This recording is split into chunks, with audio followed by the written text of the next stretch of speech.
all win.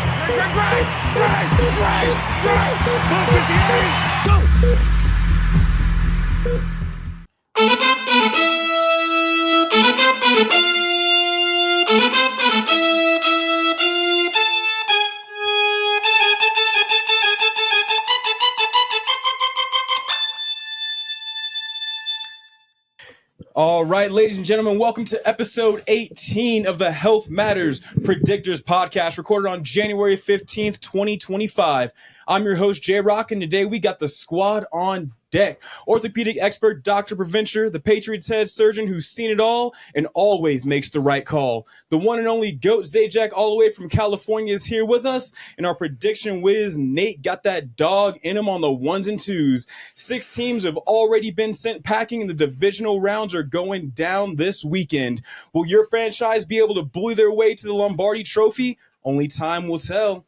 Join us this week as we break down the most impactful takeaways from Super Wildcard Week and how that will affect the divisional rounds coming up. Like we do every week, ladies and gentlemen, let's spark it up with the Rod Zone.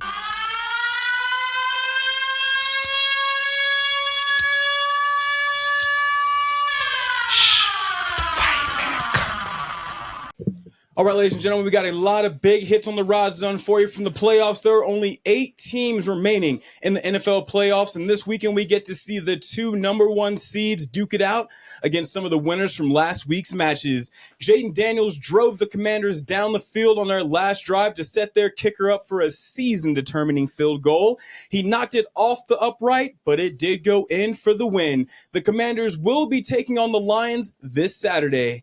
The Rams were the hero LA needed this weekend, defeating the Vikings and keeping LA in the playoffs, while the Chargers lost mainly to the Texans' defense and special teams, but a loss nonetheless. The Texans' offense is going to have to step it up if they plan on defeating the Kansas City Chiefs this Saturday. Eagles flew all over the Packers and will be hoping to do the same to the Rams this weekend as well. Lamar Jackson and the Ravens devoured the Steelers and are looking to get into the Super Bowl for the first time since 2012, but they'll have to beat Josh Allen and the Bills to continue that journey. And this may not be an easy task, because Josh Allen and the Bills had an explosive second half against the Broncos this past weekend and absolutely thwarted the Broncos' chances at a championship. Once Sunday night commences, we'll have our top 4 teams going into the semifinals and a closer glimpse at who will be holding the Lombardi Trophy on February 9th in New Orleans. Now let's get to some of the biggest injuries affecting the rest of playoffs. Getting right into the injuries that are going to impact the playoffs the most based on what happened last week. Nate, let's get straight into Kobe Dean, linebacker for the Eagles. Looks like he might have a patellar tendon rupture. Nate, what's going on down there? Yeah, Big Ross, J-Rock.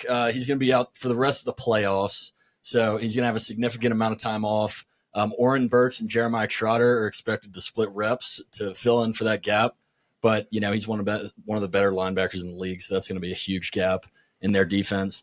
Doc, what do you think about a patellar tendon rupture? What is this recovery? Yeah, Nate, this is super bad. As we know, it's season ending. It's as bad as an ACL is kind of how we think about it. The patellar tendon is the tendon that attaches from the tibia on the knee to the kneecap. And then you've got the quad tendon. And then guess what? The biggest muscle in the body, the quadriceps. And so it's a massive amount of force that goes through this patellar tendon. And it just takes a long time to get that quad better. You got to get the healing. You got to get strengthening. And these are generally 7 to 9 month injuries, Nate. This is a big deal for the Eagles. And he'll be back. And the problem, though, and, Tyler, you can help us on this, too, is when you come back after patellar tendon, you're just not the same player for probably the first year and if not longer. Yeah, 100%. When you come back from the patellar tendon, everything from, your push off, your quad mechanics, that whole lower extremity biomechanics, they're going to have to, get back into that game feel. And the biggest thing too is the mental piece of it, right, Doc? I mean, we've talked about this before with other injuries, but really feeling like you can do what you have to do when you get into NFL speed games is another hurdle that these players have to get through. We're looking at possibly 7 to 9 months for Dean. That's not going to be great for the Eagles, but They're right where they want to be, still deep in playoffs with a chance to win the trophy. Moving over to the quarterback for the Browns, Deshaun Watson. Haven't heard that name in a while. He did suffer a torn Achilles not too long ago, and it looks like he may have re-aggravated that injury. Nate, looking at Deshaun Watson, what's going on with that Achilles tear? Yeah, J-Rock, unbelievably tough injury. Not only do you tear it the first time, and Tyler, you're talking about that mental health aspect, and then you just get a re-tear 3 months into your initial recovery, allegedly caused by a rolled ankle. Tyler, I'm going to throw it back to you. What do you think? How is this going to play out, do you think, for next season? How do you think it's going to play out for his contract? Because you do have $92 million left on it. Yeah, so Nate, this is big talk right now because the Browns and where they ended this season, they do have a chance to get one of these top QB prospects in this year's draft. Now, one of two things is going to happen if that's the case, right?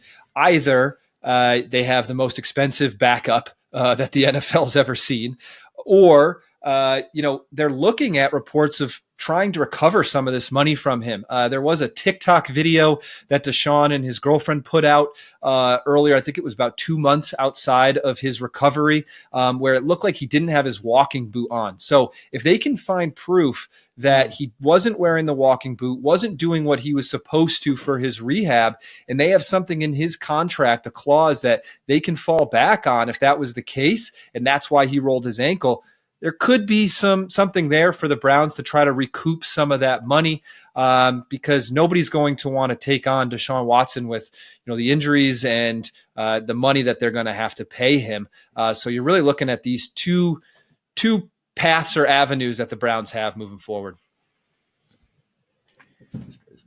I tell you, when it comes down to TikTok, Deshaun Watson probably wishes it was already Sunday the 19th when TikTok may be getting banned here in the States. You might not be dealing with this. Stay off social media, ladies and gentlemen. It'll probably be better for you. Going over to the Rams, we got tight end Tyler Higbee was spitting up blood Monday night. Was this because of a big hit? Was this an internal injury as far as something more respiratory? What was going on with that, Tyler?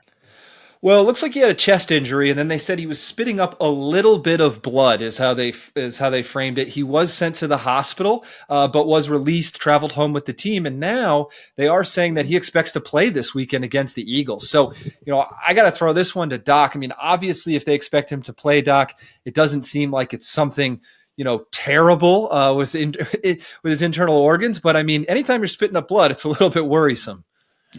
Yeah, lots of reasons to spit up blood, Tyler. Everything from, like you talked about, chest contusion, stomach issues. You could have just what we call gastritis, inflammation of the stomach or the lining, and all the way from the GI tract, all the way to the respiratory tract. You're looking at these two things as potential culprits because that's where you can spit it up from. So I think if good overall his news is good. Traveled with the team, the rib fracture, if he has one, I have no idea. It could be a part of it, especially with a contusion big enough to cause you to spit up some blood. So those would be things I'd worry about: some type of rib, a contusion, a costal cartilage injury, the cartilage injuries around the ribs.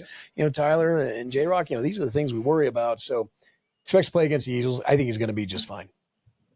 Looks like we may have Higbee out against the Eagles. That's going to be a huge game for the Rams. Every single down is gigantic right now. Mistakes are not to be made, and failure is not an option. Looking over to the wide receiver for the Ravens, we got Zay Flowers. He's been out for a while, did not practice as of today, January 15th. He was actually the only Raven that did not partake in full-blown practice today. Not a great sign that he will be playing, but also not the end of the road that he won't be playing. A couple of people have said that Zay Flowers obviously has the talent to miss a practice week, maybe two, and then still get out there and do his thing. But if Lamar Jackson wants to be the MVP, he's got to have a great team around him. And he still does have many weapons, but Zay Flowers be absolutely welcome back onto the gridiron by the Ravens. Going straight to the bus stop, the bus score matters because health matters. So what you got, Tyler? What do you see on the bus that is going to get the people going? Well, J-Rock, we got a few things to look at this week. The first one is the Detroit Lions. The Detroit Lions obviously had a bye week last week, but week 18 to now, they've gone up 10 points already on these early bus scores coming out. And when the final report comes out, it could be even more. Obviously, they're talking about David Montgomery making his big return from his torn MCL in week 15. Terrion Arnold, their first-round cornerback, could be coming back. Obviously, they got Alex Anzalone back week 18. So this is a team that has been able to get wins despite their injury issues. So with these guys coming back for the team and them getting a full team again, they could be a scary, scary team moving forward. Now, you got a big 1-2 battle here head-to-head this weekend. The Baltimore Ravens and the Buffalo Bills currently separated by 0.6 of a point.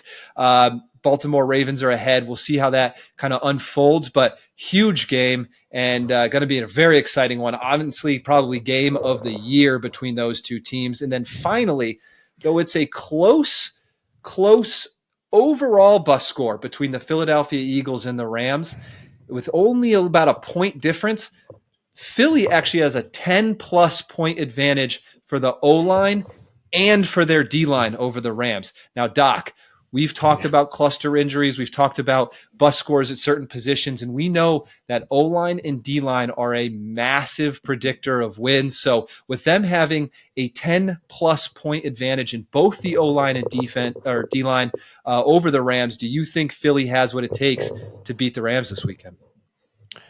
Tyler, we've looked at this again and again. The lines matter. Defensive line, huge. Offensive line, huge. And probably even more to be D-line. When you look at it, just a few percentage points more important than that offensive line at this level. That's why January is so important. That's what we've dissected out with the bus scores. Check it out with the predictors. Really cool info, cool data to help move you along with information that matters. Now, what I will tell you is having that 10-point, that's not just a couple point advantage. Eagles are going to win. That's significant.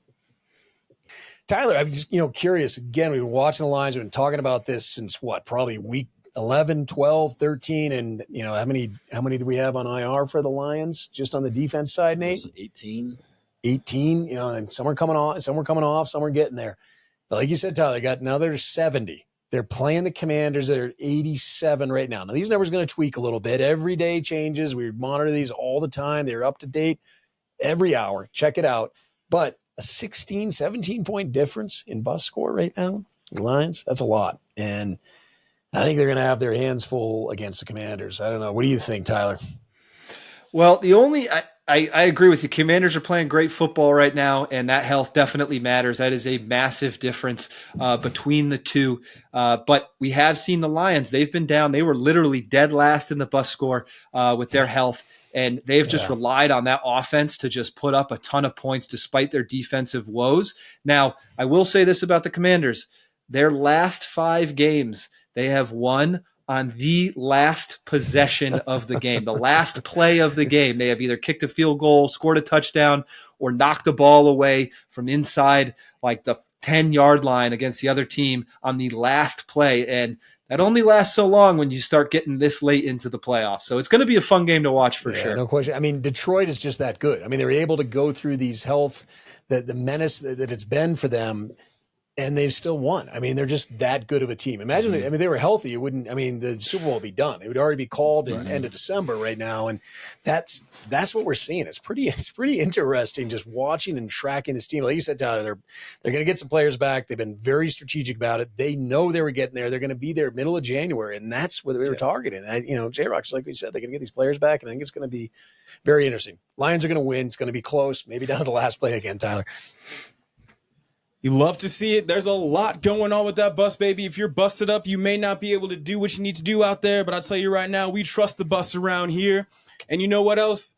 Thanks for hanging out with us, not just this week, but the entire season so far. I know we got a couple more weeks left, but thanks for joining us on the Health Matters Predictors podcast. We've covered all the important takeaways from Super Wild Card Week, and now we're looking towards the action that is the divisional rounds. The 2 number 1 seeded Chiefs and Lions both play their respective games on Saturday. Lamar Jackson is looking to seal an MVP win and a Super Bowl championship, but he's got a lot of roadblocks left to cover over. And February 9th is approaching fast. anything could happen.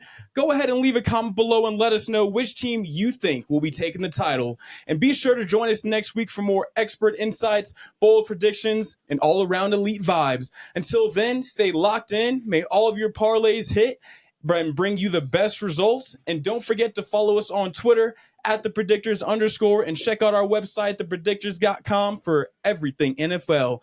Every weekend is a new chance to level up, so trust the bus, and we'll catch you next time. Go!